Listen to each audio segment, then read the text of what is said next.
दरअसल इस तरीके के इनपुट मिल रहे हैं कि भारत और बांग्लादेश के बॉर्डर पर जो भीड़ उमड़ रही है, उस भीड़ का फायदा कुछ कट्टरपंथी संगठन भारत में घुसपैठ के तौर पर उठा सकते हैं। बॉर्डर पर तैनात जो बीएसएफ के कर्मी हैं, उन पर भी हमला किया जा सकता है। पश्चिम बंगाल को दहलाने की, पश्चिम बंगाल में हिंसा करने की इनकी जो साजिश है, उसको लेकर इनपुट लगातार सुरक्षा एजेंसियों को मिले हैं, जिसके बाद अब बीएसएफ और जो तमाम सुरक्षा एजेंसीज हैं, उनको अलर्ट पर रखा गया है। बांग्लादेश में मौजूदा हालात का फायदा कुछ कट्टरपंथी संगठन उठा सकते हैं। इसी को देखते हुए एक अलर्ट भारतीय सुरक्षा एजेंसियों को जारी किया गया है। दरअसल पिछले कुछ दिनों में भारत बांग्लादेश सीमा पर जिस तरीके की भीड़ उमड़ रही है, उसको लेकर यह अलर्ट जारी किया गया है और इस अलर्ट में साफ तौर पर बोला गया है कि बांग्लादेश में जो मौजूदा हालत है, जिस तरीके से प्रतिबंधित जो आतंकी संगठन है, उनके लोगों को जेल से छुड़ाया गया है और वो जेल छोड़कर भागे भी हैं, उसका फायदा घुसपैठ के तौर पर भारत में किया जा सकता है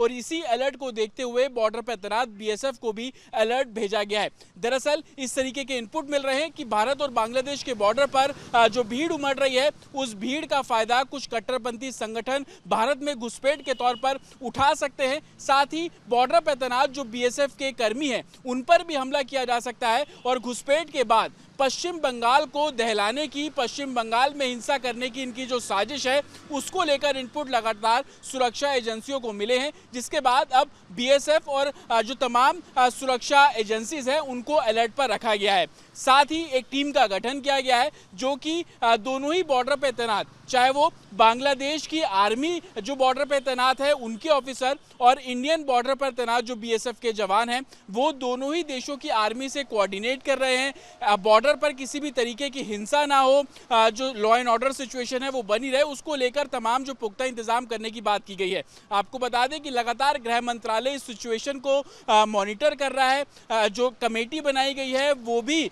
इस और एक तरीके से काम कर रही है, ताकि किसी भी तरीके की घुसपैठ या यूं कहे कि कोई भी आतंकी संगठन भारत को दहलाने की साजिश बांग्लादेश बॉर्डर से ना रचे। इसको लेकर तमाम जो एहतियात बरतने के निर्देश हैं, वो लगातार सुरक्षा एजेंसियों को दिए गए हैं। यही कारण है कि टीम का तो गठन किया गया। साथ ही जो इंडिया बांग्लादेश बॉर्डर है, वहां पर भी सुरक्षा के पुख्ता इंतजाम करने के जो निर्देश हैं, वो सुरक्षा एजेंसियों को जारी किए गए हैं।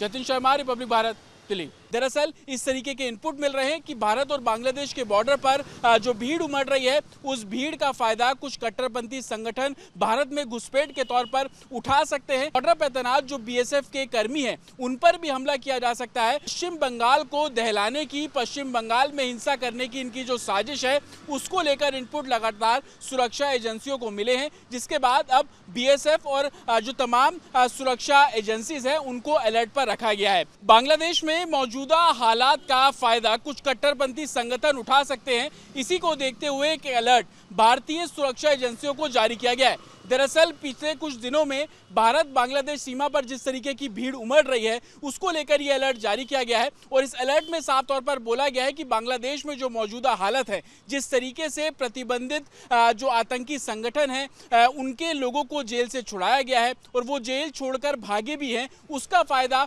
घुसपैठ के तौर पर भारत में किया जा सकता है और इसी अलर्ट को देखते हुए बॉर्डर पर तैनात बीएसएफ को भी अलर्ट भेजा गया है। दरअसल इस तरीके के इनपुट मिल रहे हैं कि भारत और बांग्लादेश के बॉर्डर पर जो भीड़ उमड़ रही है, उस भीड़ का फायदा कुछ कट्टरपंथी संगठन भारत में घुसपैठ के तौर पर उठा सकते हैं। साथ ही बॉर्डर पर तैनात जो बीएसएफ के कर्मी हैं, उन पर भी हमला किया जा सकता है और घुसपैठ के बाद पश्चिम बंगाल को दहलाने की, पश्चिम बंगाल में हिंसा करने की इनकी जो साजिश है, उसको लेकर इनपुट लगातार सुरक्षा एजेंसियों को मिले हैं, जिसके बाद अब बीएसएफ और जो तमाम सुरक्षा एजेंसीज हैं, उनको अलर्ट पर रखा गया है। साथ ही एक टीम का गठन किया गया है, जो कि दोनों ही बॉर्डर पर तैनात, चाहे वो बांग्लादेश की आर्मी जो बॉर्डर पर तैनात है, उनके ऑफिसर और इंडियन बॉर्डर पर तैनात जो बीएसएफ के जवान हैं, वो दोनों ही देशों की आर्मी से कोऑर्डिनेट कर रहे हैं। बॉर्डर पर किसी भी तरीके की हिंसा ना हो, जो लॉ एंड ऑर्डर सिचुएशन है वो बनी रहे, उसको लेकर तमाम जो पुख्ता इंतजाम करने की बात की गई है। आपको बता दें कि लगातार गृह मंत्रालय इस सिचुएशन को मॉनिटर कर रहा है। जो कमेटी बनाई गई है वो भी इस और एक तरीके से काम कर रही है ताकि किसी भी तरीके की घुसपैठ या यूं कहे कि कोई भी आतंकी संगठन भारत को दहलाने की साजिश बांग्लादेश बॉर्डर से ना रचे। इसको लेकर तमाम जो एहतियात बरतने के निर्देश हैं वो लगातार सुरक्षा एजेंसियों को दिए गए हैं। यही कारण है कि टीम का तो गठन किया गया। साथ ही जो इंडिया बांग्लादेश बॉर्डर है वहां पर भी सुरक्षा के पुख्ता इंतजाम करने के जो निर्देश हैं वो सुरक्षा एजेंसियों को जारी किए गए हैं। जतिन शर्मा, रिपब्लिक भारत, दिल्ली।